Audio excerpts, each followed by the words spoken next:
Hello friends, welcome to on my channel. मेरा नाम है ध्रुव और आप देख रहे हैं द लर्नर्स कम्युनिटी।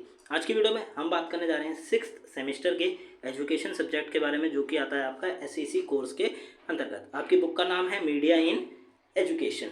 यूनिट 1 के चैप्टर 2 के बारे में आज की वीडियो में हम बात करेंगे, जिसका नाम है प्रदर्शन कला और दृश्य कला के माध्यम से शैक्षिक संचार। मतलब कि प्रदर्शन कला और दृश्य कला के द्वारा शिक्षा शैक्षिक संचार किस प्रकार बच्चों को दिया जाता है या किस प्रकार उनके सामने इसका प्रदर्शन किया जाता है। तो चलिए वीडियो को शुरू करते हैं। और अगर अभी तक आपने हमारा चैनल सब्सक्राइब नहीं किया तो प्लीज़ चैनल को सब्सक्राइब करें और वीडियो पूरा देखें। काफ़ी इंपॉर्टेंट वीडियो है। इस वीडियो से रिलेटेड आपसे क्वेश्चन पूछे जा सकता है आपके एग्जाम्स में, जो कि होने वाले हैं नेक्स्ट मंथ। चलिए वीडियो को शुरू करते हैं। सबसे पहले आपका इस चैप्टर में जो मेन टॉपिक है वो है कला का अर्थ क्या है, मतलब कला क्या है। कला शब्द का अर्थ आर्ट है। इंग्लिश में अगर आप कला को देखेंगे तो उसको हम कहते हैं आर्ट। यह लैटिन भाषा के आर्क शब्द से बना है।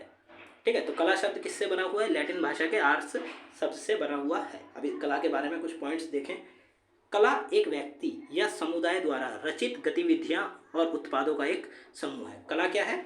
कोई एक व्यक्ति के द्वारा या फिर ग्रुप ऑफ पीपल्स, काफ़ी सारे लोगों द्वारा रचित गतिविधियों और उत्पादों का एक समूह है। मतलब उनके द्वारा तैयार की गई कोई एक चीज़ है, ठीक है, या फिर आप कह सकते हैं कई सारी चीज़ें हैं। कला शिल्प, कौशल और क्रियात्मक के माध्यम से व्यक्ति की अभिव्यक्ति को प्रकट करती है। तो कला शिल्प मतलब किसी, आप कह सकते हैं शिल्पी का काम करने वाले शिल्पकार कहते हैं। तो कला शिल्प, कौशल या फिर क्रियात्मक मतलब क्रिया करने वाला वो कोई काम के माध्यम से किसी व्यक्ति की अभिव्यक्ति को क्या करती है? प्रकट करती है। कला मानव मस्तिष्क की कल्पना, भावना और अनुभव को व्यक्त करती है। प्रत्येक व्यक्ति की जो कला है, आप कह सकते हैं हर व्यक्ति में अलग होती है। ठीक है, उसकी मस्तिष्क की कल्पना अलग होती है, वो अलग प्रकार की कल्पना करता है, उसकी अनुभव अलग होता है और उसकी भावनाएं अलग होती हैं। ठीक है, तो प्रत्येक व्यक्ति अपने हिसाब से क्या कर सकता है? एक अलग प्रकार की कला को प्रस्तुत कर सकता है लोगों के सामने। और कला ही एक माध्यम है जिसके द्वारा व्यक्ति अपनी कल्पना को दिखा सकता है, अपनी भावनाओं को प्रदर्शित कर सकता है और अपने अनुभव को लोगों के सामने बता सकता है। ठीक है, तो कला के द्वारा क्या होता है? कला के द्वारा कल्पना, भावना और अनुभव व्यक्त किया जाता है। कला न केवल शारीरिक बल्कि मानसिक और आध्यात्मिक आयामों को भी शामिल करती है। ठीक है, कला के अंदर केवल शरीर के द्वारा किए गए कामों को ही नहीं किया जाता, मतलब शरीर के द्वारा किए गए कामों को ही नहीं करा जाता। कला के अंतर्गत मानसिक रूप से भी काम होता है और आध्यात्मिक रूप से भी काम होता है। इसीलिए आध्यात्मिक और मानसिक आयामों को ये शामिल करती है अपने अंतर्गत। कला का महत्व विभिन्न विभिन्न समाजों, संस्कृतियों, धर्मों और युगों में है, जो विचार, संवेदनशीलता और समझ में वृद्धि कर सकते हैं। कला का जो महत्व है ना, अलग अलग समाज में अलग अलग प्रकार से है, अलग अलग संस्कृतियों में अलग तरह का है। ठीक है, अलग धर्म में अलग प्रकार की आपको कला देखने को मिलेगी और युगों में भी। तो ये क्या होता है? जो विचारों, उस विचारों की संवेदनशीलता और समझ में क्या करता है? वृद्धि करता है। मतलब उनकी समझ को और विचारों को और ज़्यादा बढ़ा देता है। कला के माध्यम से ही व्यक्ति अपनी कल्पना को और ज़्यादा विकसित कर पाता है। ठीक है, जिससे वो और ज़्यादा नई नई चीज़ें सोच पाता है। कला विभिन्न रूपों में से होती है, जैसे कि शिल्प कला, संगीत, नृत्य, चित्रकला, शब्द कला, फिल्म निर्माण या वास्तुकला। ठीक है, तो कला के बहुत सारे रूप हो सकते हैं। इस वीडियो में भी हम कुछ रूप्स की बात करेंगे। तो कौन कौन से हो सकते हैं? शिल्प कला हो सकती है, संगीत हो सकता है, नृत्य हो सकता है, चित्रकला हो सकती है, शब्द कला, फिल्म निर्माण या फिर वास्तुकला हो सकती है। कला विभिन्न प्रकार की विचारशीलता, नई विचारधाराओं की खोज, विविधता और अभिव्यक्ति को प्रोत्साहित कर सकती है। तो कला क्या कर सकती है? विभिन्न प्रकार की विचारशीलता मतलब लोगों को जो विचार करने की क्षमता है उसको, नई विचारधाराओं की खोज, लोग अलग अलग प्रकार की विचारधाराओं की खोज कर रहे हैं उसका विकास कर सकती है। विविधता, कई सारी अलग अलग प्रकार की आप कह सकते हैं चीज़ों में वैरायटी की खोज कर सकती है। और अभिव्यक्ति को प्रोत्साहित कर सकती है, मतलब आगे बढ़ाने में लोगों की मदद कर सकती है। ठीक है, तो इस पॉइंट को आप सिंपली इस प्रकार समझ सकते हैं कि कला के माध्यम से लोग नई नई विचारधाराओं की खोज कर सकते हैं, विविधता को प्रोत्साहित कर सकते हैं और विचारशीलता को भी आगे बढ़ा सकते हैं। कला शौक, उत्पादन और आनंद का एक स्रोत है, जो व्यक्ति की स्वाभाविक रुचियों और प्रवृत्तियों को पूरा कर सकती है। तो कला क्या है? कला एक शौक, उत्पादन और आनंद का एक स्रोत मतलब एक माध्यम है, जिसके द्वारा जो व्यक्ति की क्या करती है? स्वाभाविक रुचियाँ, किसी व्यक्ति के आप कह सकते हैं किसी काम में रुचि है, कोई इंटरेस्ट है, ठीक है, और प्राकृतिक प्रवृत्ति को पूरा कर सकती है। बेसिकली जैसे कि अगर मेरा इंटरेस्ट आपको पढ़ाने में है, ठीक है, तो कला ही जो मेरे पास जो कला है मैं उसी के विकास, उसी से अपना विकास करूँगा और आपको अच्छे से अच्छी चीज़ें वहाँ पे प्रदान करूँगा। ठीक है, तो व्यक्ति की रुचियाँ और प्राकृतिक प्रवृत्तियों को पूरा कर सकती है कला। कला का अर्थ अभी तक निश्चित नहीं हो पाया है, यद्यपि इनकी अनेक परिभाषाएं दी गई हैं। ठीक है, तो कला का कोई आप कह सकते हैं एक परफेक्ट आंसर नहीं है, अलग अलग प्रकार की इसकी परिभाषाएं प्रस्तुत की जा चुकी है। अब बात करें कला के विभिन्न आयाम एवं शिक्षा में इसकी उपयोगिता, कला का वर्णन करें तो कला के आप कह सकते हैं अलग अलग प्रकार के आयाम है। पहला आता है दृश्य कला, इसमें हम देखेंगे 3 प्रकार के चित्रकला, मूर्तिकला और वास्तुकला। पेंटिंग, ठीक है, मूर्तिकला देखेंगे और वास्तुकला देखेंगे। अब आगे बढ़े, प्रदर्शन आती है, फिर आती है प्रदर्शनकारी कलाएं, मतलब परफॉर्मिंग आर्ट्स, जो लोगों के सामने परफॉर्म की जाती हैं, जैसे काव्य कला, पोइट्री, संगीत, नाटक, प्ले, नृत्य, ये सब किसके अंतर्गत आती हैं? प्रदर्शनकारी कलाओं के अंतर्गत आती है। और साथ में दृश्य कला के अंतर्गत क्या आती है? चित्र, मूर्तिकला और वास्तुकला। अब आगे देखें, सबसे पहले बात करें चित्रकला की। चित्रकला एक कला फील्ड है, ठीक है, चित्रकला है। चित्रकला क्या है? कला का एक आयाम है या फिर कला की एक फील्ड है जो चित्रों, आभूषणों, चित्रित पैनल और अन्य सतहों पर रचनात्मक ढंग से रंग, आकृति और आभास बनाती है। चित्रकला के अंतर्गत क्या होता है? अलग अलग सतहों पर, अलग अलग प्रकार की जो सतह हैं, जैसे दीवार हो गई, गुफाओं की दीवारें हो गई, या फिर आप कह सकते हो कोई और चीज़ हो गई, उस पर रचनात्मक ढंग से रंग, आकृति और आभास बनाती है। यह एक विचित्र विविधता की धारणा पर आधारित है। ठीक है, तो जो चित्रकला है वो एक विविध धारणा पर आधारित है, जिसमें शौक, विचार और व्यक्तिगत अभिव्यक्ति होती है। तो चित्रकला में आप कह सकते हैं हर कोई व्यक्ति चित्रकला में अलग अलग प्रकार से एंटर होता है उस सेक्टर में। कुछ व्यक्तियों का शौक होता है, कुछ व्यक्ति उससे रिलेटेड विचार रखते हैं, और कुछ व्यक्ति की व्यक्तिगत अभिव्यक्ति होती है, मतलब वो अपने आप को लोगों के सामने किस प्रकार प्रदर्शित करें, इसीलिए वो कला का प्रयोग करते हैं, मतलब चित्रकला का प्रयोग करते हैं। चित्रकला न केवल आँखों के समर्थ और रंगों की खिलौने तक सीमित है, बल्कि यह आत्मव्यक्ति भावनाओं और विचारों को भी प्रदर्शित करती है। ठीक है, तो चित्रकला केवल इतनी ही सीमित नहीं है कि आपने आंखों से देखा और आप समझ गए कि हाँ ये चित्रकला है, नहीं। चित्रकला आत्मव्यक्ति भावनाओं और विचारों को भी प्रदर्शित करती है। बहुत बड़े बड़े चित्रकार हुए हैं जिनके द्वारा बनाई गई जो फोटोज़ हैं या पेंटिंग्स हैं, वो पेंटिंग्स एक बहुत बड़ा और डीप मीनिंग प्रस्तुत करती हैं जनता के सामने। चित्रकला अलग अलग प्रकार की चित्रण और चित्रित तकनीकों का उपयोग करती है, जैसे कि आकार, रंग, टेक्सचर, आभासी प्रकाश और गहराई।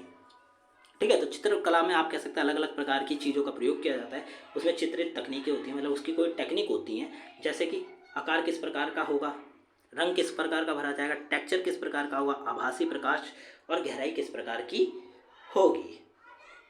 इसका उपयोग संवेदनशीलता, विचारशीलता और समझ में वृद्धि कर सकती है। ठीक है, जो व्यक्ति चित्रकला के सेक्टर में है उसकी आप कह सकते हैं कल्पना काफ़ी ज़्यादा हाई होगी नॉर्मल व्यक्तियों के मुकाबले। ठीक है, उसके अंदर संवेदनशीलता भी होगी, विचारशीलता होगी, वो अपने विचारों को बहुत ज़्यादा आप कह सकते हैं कि विकसित कर पाएगा, जिससे कि वो पेंटिंग के अंदर और सारे जो मैसेजेस देना चाहता है वो एक पेंटिंग के द्वारा हमें दे सके, और उसकी जो समझ है उसमें भी वृद्धि होगी चित्र बनाने के साथ ही नई विचारधाराओं की खोज और नवीनता को प्रोत्साहित करती है। तो चित्रकला क्या करती है? नई विचारधाराओं की खोज भी करेगी और नवीनता को प्रोत्साहित भी करेगी। चित्रकला एक महत्वपूर्ण कला रूप है जो रचनात्मक अभिव्यक्ति, दृश्य सुंदरता और मानवीय अनुभव को दर्शाती है। चित्रकला क्या है? एक महत्वपूर्ण आप कह सकते हैं कला का एक आयाम या फिर रूप है जो रचनात्मक अभिव्यक्ति, दृश्य सुंदरता मतलब किसी दृश्य की सुंदरता को दिखाना और मानवीय अनुभव को लोगों के सामने प्रदर्शित करती है। नेक्स्ट आता है मूर्तिकला। मूर्तिकला भी एक कला की फील्ड है जो मूर्तियों की रचनात्मक ढंग से बनावट, स्थान, रंग और आकृति की वैश्विक विविधता की धारणा पर आधारित है। तो मूर्तिकला में क्या होता है? मूर्तियों का निर्माण होता है, उनकी बनावट किस प्रकार की होगी, किस स्थान पर उन्हें बनाया गया, किस प्रकार का उसमें रंग भरा गया, ठीक है, और उसकी आकृति किस प्रकार की थी, ये सब वैश्विक विविधता की धारणा पर आधारित होती हैं। यह एक रचनात्मक कला रूप है जो संगीत, संस्कृति और धार्मिक आदर्शों को दर्शाती है। ठीक है। तो मूर्तिकला के अंतर्गत अगर आप देखना चाहें तो युगों पुरानी जो मूर्तियां बनाई गई हैं उन मूर्तियों के द्वारा आप उस युग के बारे में बहुत सारी जानकारी प्राप्त कर सकते हैं। ठीक है, उसके द्वारा आप उस युग के धर्म के बारे में जान सकते हैं, उसके आदर्शों को देख सकते हैं, संस्कृति के बारे में जान सकते हैं कि उस युग में, जिस युग में ये मूर्ति बनाई गई थी, उस युग में किस प्रकार की संस्कृति थी। साथ में संगीत के बारे में भी आप मूर्तियों के द्वारा जान सकते हैं। मूर्तिकला न केवल आपूर्ति, प्रस्तुति और रचनात्मक की एक विविधता को दर्शाती है बल्कि विचारशीलता, कला और व्यवहारिक ज्ञान को भी जोड़ती है। तो मूर्तिकला में केवल आप कह सकते हैं कि तीन चीज़ों को ही नहीं जोड़ती, जैसे कि आपूर्ति, किसी चीज़ की पूर्ति कर दी गई, या फिर प्रस्तुति, मूर्ति को बनाई गई तो किस प्रकार प्रस्तुत किया गया है, कहाँ पे बनाया गया, या फिर रचनात्मकता को ही की एक विविधता को दर्शाती है। जो मूर्तिकला है वो और भी सेक्टर्स में है, जैसे कि किसी व्यक्ति की विचारशीलता को दिखाएगी, कला को दिखाएगी और उसके व्यवहारिक ज्ञान को भी दिखाएगी। मूर्तिकला का उपयोग धार्मिक आदर्शों की प्रस्तुति, स्थानीय और वैश्विक कला और संस्कृति के प्रचार के लिए किया जाता है। ठीक है, तो मूर्तिकला का उपयोग कब किया जाता है? जब किसी धर्म के जो आदर्श हैं उनको लोगों को सामने प्रस्तुत किया जाए, लोगों को बताया जाए, या फिर स्थानीय और वैश्विक कला और संस्कृति का प्रचार किया जाए। जब किसी संस्कृति का प्रचार किया जाता है तब मूर्तियों को दिखाया जाता है। ठीक है, किसी स्थान के बारे में जानकारी बतानी है, ठीक है, तो वो दिखाया जाता है। या फिर वैश्विक कला, विश्व में किस प्रकार की कला है अगर उसको दिखाना हो तो मूर्तियों को देखा जाता है, मूर्तियों को प्रचार किया जाता है। इसका उपयोग धार्मिक, सामाजिक और सांस्कृतिक संदेशों को व्यक्त करने के लिए किया जाता है और लोगों को एक आलोकतरी दृष्टिकोण प्रदान करती है। ठीक है, तो मूर्ति जो है, मूर्तियों का निर्माण या फिर मूर्तियों की प्रस्तुति धार्मिक, सामाजिक और सांस्कृतिक संदेश को देने के लिए लोगों के सामने प्रस्तुत किया जाता है और आलोकतर दृष्टिकोण प्रदान करती है। मतलब जो लोग हैं जो उस मूर्ति को देख के संदेश प्राप्त कर पाते हैं, ठीक है, उनको एक अलग प्रकार का दृष्टिकोण देती है। मूर्ति कला एक प्राचीन और समृद्ध कला रूप है जो आपूर्ति, नक्काशी और रचनात्मक की एक विशेष श्रेणी है। मूर्ति कला क्या है? प्राचीन, मतलब पुराने समय से चली आ रही है, कई युगों से आप कह सकते हैं मूर्ति कला का जो काम है वो चला आ रहा है। और प्रसिद्ध कला है, ये समृद्ध, मतलब काफ़ी आप कह सकते हैं डेवलप्ड है।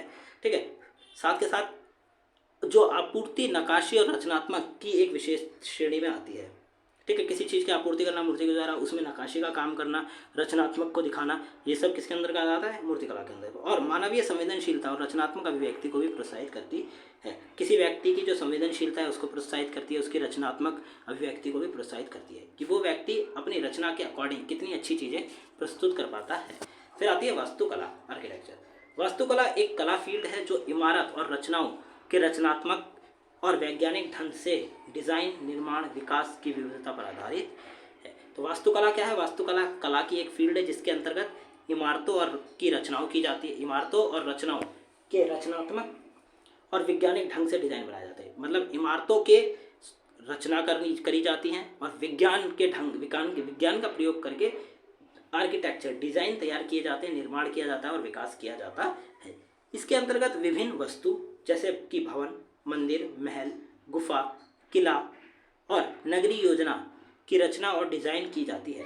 वास्तुकला के अंदर क्या होता है? अलग अलग प्रकार की चीज़ों का निर्माण, मतलब बिल्डिंग्स हो गई, जिसमें क्या क्या आ सकता है? भवन आ सकता है, मंदिर आ सकता है, कोई महल आ सकता है, कोई किला, गुफा या फिर नगरी आ सकती है। इस सब का आर्किटेक्चर बनाया जाता है, तो वास्तुकला के अंतर्गत ये सारा काम आता है। वास्तुकला की उत्पत्ति प्राचीन समय में हो गई थी और इसे धार्मिक, सामाजिक और सांस्कृतिक प्राथमिकता के अनुरूप विकसित किया गया। तो जो वास्तुकला का काम है उसकी उत्पत्ति प्राचीन, मतलब पुराने समय में ही ऑलरेडी हो चुकी थी, और इसे किस क्षेत्र में? धार्मिक, सामाजिक और सांस्कृतिक प्राथमिकताओं के रूप में भी विकसित किया गया और ज़्यादा बढ़ाया गया। वास्तुकला न केवल डिजाइन और निर्माण की कला है बल्कि यह विचारशीलता, योजनाबद्ध सामर्थ्य और युक्तियों की एक विशेष श्रेणी भी है। तो वास्तुकला में केवल डिजाइन को ही तैयार नहीं किया जाता या फिर निर्माण, बिल्डिंगों के निर्माण ही नहीं किया जाता, बल्कि इसमें विचारशीलता, योजनाबद्ध, मतलब योजना बना के सारा काम किया जाता है, सामर्थ्य, ठीक है, और युक्तियों की एक विशेष श्रेणी भी है। इसका उपयोग स्थानीय और वैश्विक वास्तु विरासत को प्रस्तुत करने, स्थान संवर्धन को बढ़ावा देने और लोगों को सुखद और उपयोगी आसपास के आवास प्रदान करने के लिए किया जाता है। ठीक है, तो वास्तुकला का प्रयोग क्यों किया जाता है?